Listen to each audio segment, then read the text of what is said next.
A real friend of IGEL's and a real leader in this part of the industry. Scott, come on up, please.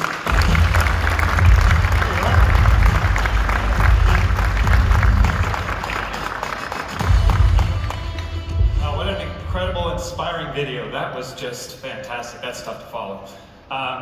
Well, I've got 18 minutes here today. I want to use this time and make it as valuable for you as I can. Know that we're going to have a follow-up session to this later this afternoon. So this is the teaser package.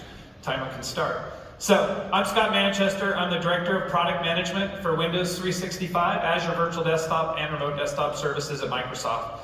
And in this short session I have with you today, rather than tell you specifically about what we're building, I'm going to use this time to share with you the way we think about innovation, the way we think about how we carry our products forward. I was talking to somebody earlier this morning, it was an analyst in fact, about the interesting reality of the product team that created Windows 365. This product team was formed in March of 2020. It's a date most of us remember, right? Many of us were here, or in Munich, or in that time frame, and the whole world changed around us. So we literally built our team and started using the product that we eventually created that became Windows 365. The first service at Microsoft that was started and completed completely during the COVID era. What a time to build a product that was serving the need of customers, dealing with the reality we were all living with during that time frame. And it took us really a step back to really think about how we wanted to build this product. And we created a framework that I'm going to talk to you about a little bit today, our path to innovation. How do we think about creating something new and distinctly different? Living it certainly helped turn the lights on for us about the needs that an individual would have trying to access their corporate environment securely from anywhere in the world. So what are the forces that drive innovation in general? It's great that we're here at an event called Disrupt, one of the three forces of innovation, disrupt. And then I'm going to talk about a call to action. Primarily, I want you guys to come to the later session. We're going to get into the details, but let me give you a little bit of the framing. And we've heard some really great speakers already this morning and at the events that have unfolded in Germany as well. But I want to talk about the three forces of innovation. Disruption is one we have already mentioned. Disruption. What a great name for an event like this, right? We're here because of IGEL and that great team.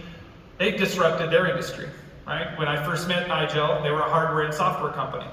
Now they're a software company, and we're seeing all the great leaders in the hardware space up here representing the great innovation that they've done in the firmware and software that they provide in their version 12 of their OS. Amazing disruption. Man, how things have changed in just 3 short years. Disruption in general is about change. It's about shaking the tree and seeing where things fall. You think about the automotive industry. I love using automotive industry analogies. The folks from my team will tell you I do this all day long at work. But I think about how things have changed in the auto industry in the last couple of decades. We had a very disruptive event 2 decades ago when Tesla entered the scene. Right? Kind of a no-name little manufacturer that was taking Lotuses and retrofitting them to put batteries in them, right? At that time, the 3 leading US manufacturers, auto manufacturers, were Chrysler, Ford, and Chevy. All right, flash forward 20 years. Chrysler, Ford, and Chevy combined market cap, $150 billion, combined between the 3 of them. Anybody know Tesla's market cap? $650 billion. They're 4 times the size of every leading US auto manufacturer combined. Think about that, in 2 decades. They disrupted the market. There's not necessarily a whole bunch more cars on the road. There's a whole bunch more electric cars on the road. Very disruptive. So that's disruption at its finest. Evolution. We're very familiar with evolution. We live with this in almost every product that we have, right? Who has a phone in their pocket today? Keep your hand up if that's a Nokia or Motorola phone. Okay. It was disruption in the market, the iPhone, right? But it's been this evolution, right? Many of us started our journey with a big brick phone or a phone in our car, and things have slowly evolved, but there's been disruptive events along the way. Phones have evolved from being something where we pick up and talk to people to where we text and communicate in much different ways. I think that the least used function of my phone is actually a phone. It's my calendar, it's the way I communicate with people in many different ways. I schedule my trips, I find which session I'm going to next. I navigate around this building with my phone. I hardly use it as a phone anymore. Things have evolved. And then there's these revolutionary events. These events that change things forever and grow and create new markets. right? Heard about the cloud revolution from a previous speaker, right? I think that's the greatest example of all. Look at how hyperscalers and public clouds have changed our industry and all the industries around us, right? How it's opened up new opportunities to reach customers we couldn't reach before. It truly grew new markets and created new markets. Now, when we think about applying these thoughts, these concepts, disruptive evolution or revolution to virtualization, right? There's only so much appetite for a revolution. You can't have a revolution every year. You have to be very thoughtful. When's the right time to do something revolutionary? Right? How about some event where everybody immediately gets sent home and now needs to work remotely in a secure way, right? It drives revolution. That's the right time to rethink and reimagine what a virtualization experience would be. And many people have done this before, but I tell you the hardest thing to do is reimagine the admin experience and also reimagine the end user experience and have the capability to change both. That's what we needed to really drive our industry forward. But I want to take a moment and just reflect on this community here. I want everybody in this room to take a pause for just a second and think about how you contributed to the success of all these businesses 3 years ago that everything changed for them. You folks are the one that kept the lights on. You are the ones that helped those organizations survive and thrive when all this change took place. So a round of applause for everybody in this community.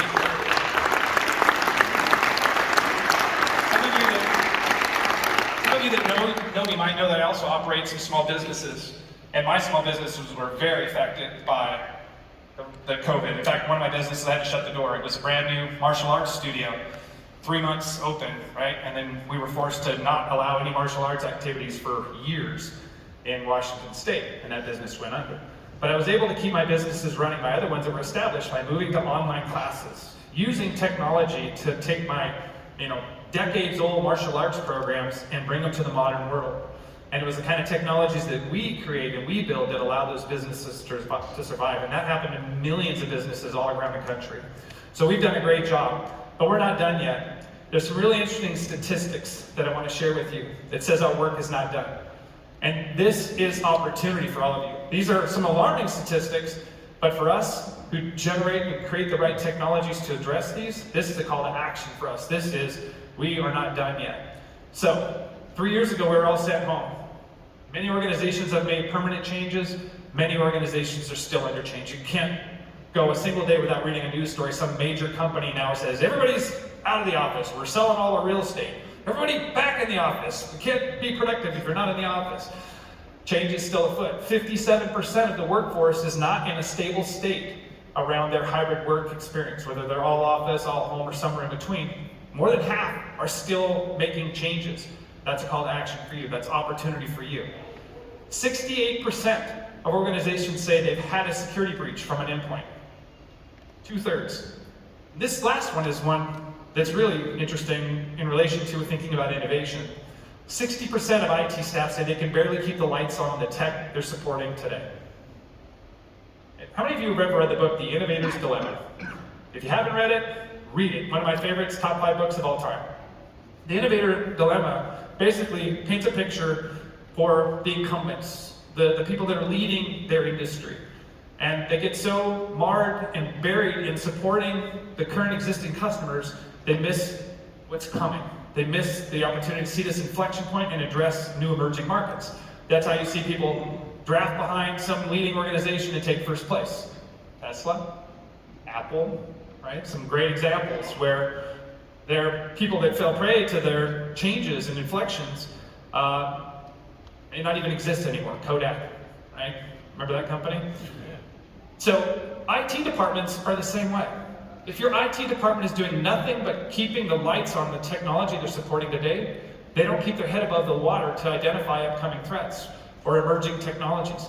2/3 of the IT departments are saying they can hardly keep the lights on the tech they have today. That's a call to action. How do we give them back that time? How do we give back them time to turn IT from being a cost center to a profit center? Give them time to focus on R&D. Give them time to think about the best user experiences, the most secure user experiences that they can provide to their customers. We need to help them with that. We need to make the work that they're doing today easier, lighter weight, less overhead, so they can spend their time on what their industry is and on R&D. Get them modern, to get them to the latest and greatest technologies. That's a call to action for us. And these themes carry forward. These are not new terms or new themes here. We're thinking about onboarding and provisioning, right? We have really three zeros, I'll say, two that are kind of unique above the zero touch. When we think about how our technologies and our products allow customers to be able to deploy in a secure way. Zero trust, you know what that means, right? You secure at every point. Just because someone's in your house, you don't allow them into every bedroom of the house. It's the general concept. Zero touch. Wow, what a time to be able to support a zero touch technologies, right? Where I can onboard an employee that can be anywhere in the world and I don't have to physically transact with them. And I can get the devices enrolled automatically into our system where I can secure that endpoint device and provide them access to my virtualized experience instantly. I can get them productive instantly. I can onboard them and offboard them without any physical interaction. How do you empower a global workforce? How do you empower a hybrid workforce? Zero trust, zero touch, and the third component that we often miss, zero ramp. If I have to train every single employee how to be productive inside of a virtualization environment, it doesn't scale, especially in today's economy, where we see high turnover rates of employees. Some of our customers turn over 2,000 to 3,000 employees every month. If I have to train each one of those new employees or contractors every time someone comes on, okay, here's how virtualization works, right? You can't reboot the machine, you can't restart it, you can't reset it, you can't back it up, you can't restore it. Oh, and every time you walk away from it, you come back, it's gonna reboot itself. Go, have fun, right? You took away all these capabilities from a user, you need to train them on what's different. How do they still do the things that they've become familiar with? How do they feel empowered to solve their own problems? How do they diagnose network connectivity problems? How many of you have taken a call where you've tried to troubleshoot a parent or family member, you're getting their network fixed? How many of you don't answer that phone call? Right? Oh, I dread it. I dread it. Sometimes I'll call my dad and say, Dad, what's going on? Did your computer get stolen? He's like, what are you talking about? Well, I haven't heard from you in like a month. So clearly you've lost your computer. It's the most worst phone call in the world when you're flying blind to be able to troubleshoot things. Come to my session later, I'm going to show you how we gave that power back. We gave the power back to users in all of those conditions that I mentioned, including troubleshooting their own network before they pick up the phone and call IT. Because everybody's at the coffee shop, their parents' house, the library, they're on their home network that's DSL, fiber, Cox, Comcast, all these different services. And now your entire IT department just inherited that. They're now the warranty provider for your internet. Because if you can't get productive in the corporate environment from wherever you happen to be, well, you're not, first people you call is your IT support from the organization. IT department is now responsible for warranting every one of their users' home network. And it's the most difficult thing in the world to try to troubleshoot. You're flying blind. So let's put some tools on the client endpoint and help that user diagnose their internet, as an example. All right, business continuity. What are the guardrails that we provide our customers? They're depending on us now to get access to their corporate resources, either in the cloud, on-prem, or somewhere in between. How do we ensure that they get confidence in this and they feel like even if something goes wrong, they can recover quickly and get back to a known good state, right? It's a fundamental thing. You have to be able to show when the inevitable happens, there's some kind of an outage, how do they get back up and running and get their employees functional? They have to trust that you've put those things in place. Business continuity is the key. And now the risks are significantly higher when every single employee could perhaps go to zero productivity if something went down with their service. Again, we'll talk about that more later today. Security and regulation, right? We talked about that. 68% of IT departments have had a breach initiated from an endpoint, right? And many of these organizations have specific internal policies or external compliance policies they need to follow. We know what some of our biggest industries are, and some of those customers are probably represented here today. Financial services, healthcare, all these life and support services, manufacturing, right? Those are the industries that are really embracing virtualization, and those are the industries that need to ensure that these machines and that those users, doctors, nurses, healthcare workers, financial traders can be productive 24/7. Otherwise, it's a huge financial hit. Our lives could be at stake. So it's incumbent on us to ensure that they can get access to, in a secure way and a reliable way, to their resources. And we cannot sacrifice productivity. That's our call to action. So when we think about delivering Windows, clearly we've got a very long history in providing Windows on physical devices. And we've seen an amazing evolution of the PC over the years. right? 30 years ago, Microsoft's mission statement was a PC in every home. If we were to define it today, it would be a laptop or tablet or some clamshell form factor device in every home, right? But the world has transitioned. I was just talking with some analysts recently, and they said they hardly see any desktop sales. Everything's transitioned to laptops. Flashback just 10, 15 years ago, everything was desktops and there was few laptops. Things have really evolved.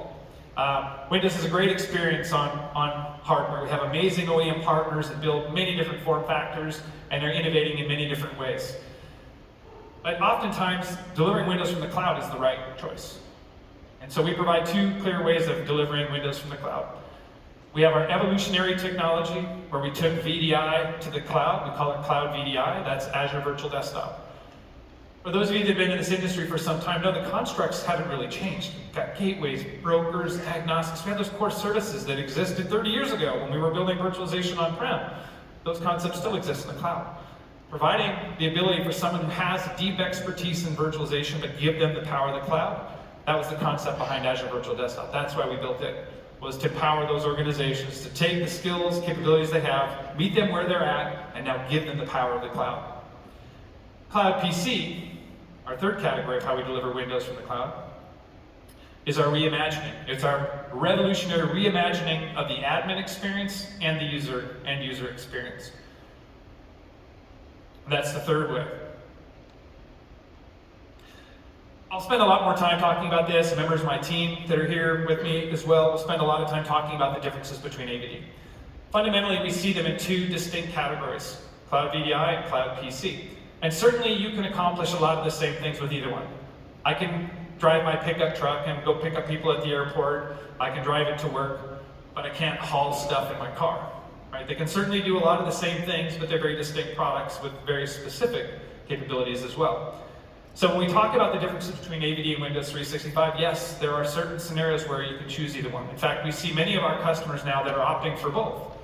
Some of our largest customers have very large deployments of AVD and Windows 365, and they're both growing. It's not like they sacrificed one for the other. They found value in both products. Sometimes we need the ultimate flexibility and versatility. You want to be able to tweak and dial every single knob. And those knobs give you the ability to select locations, compute, storage, density, and of course, because you're in control of those knobs, you're in control of the price. It's a variable pay-go type of model.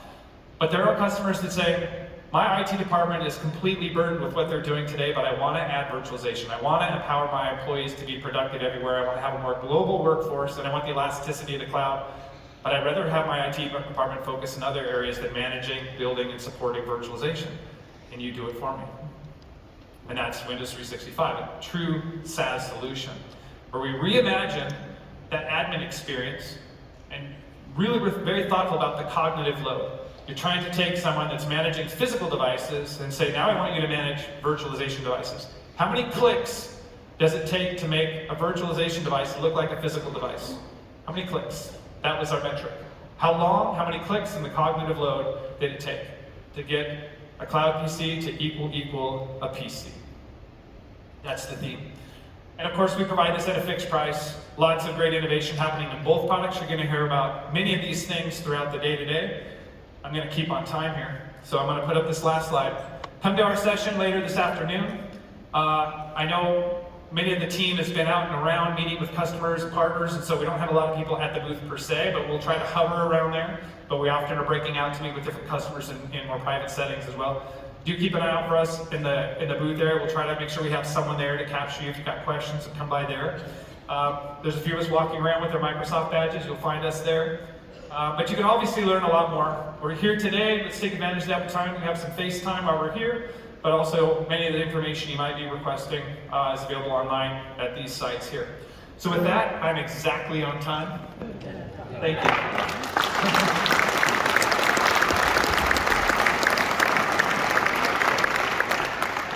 I think we owe Scott a big debt of gratitude. There's no one at Microsoft that I think is more committed to taking the cloud PC and innovating and disrupting.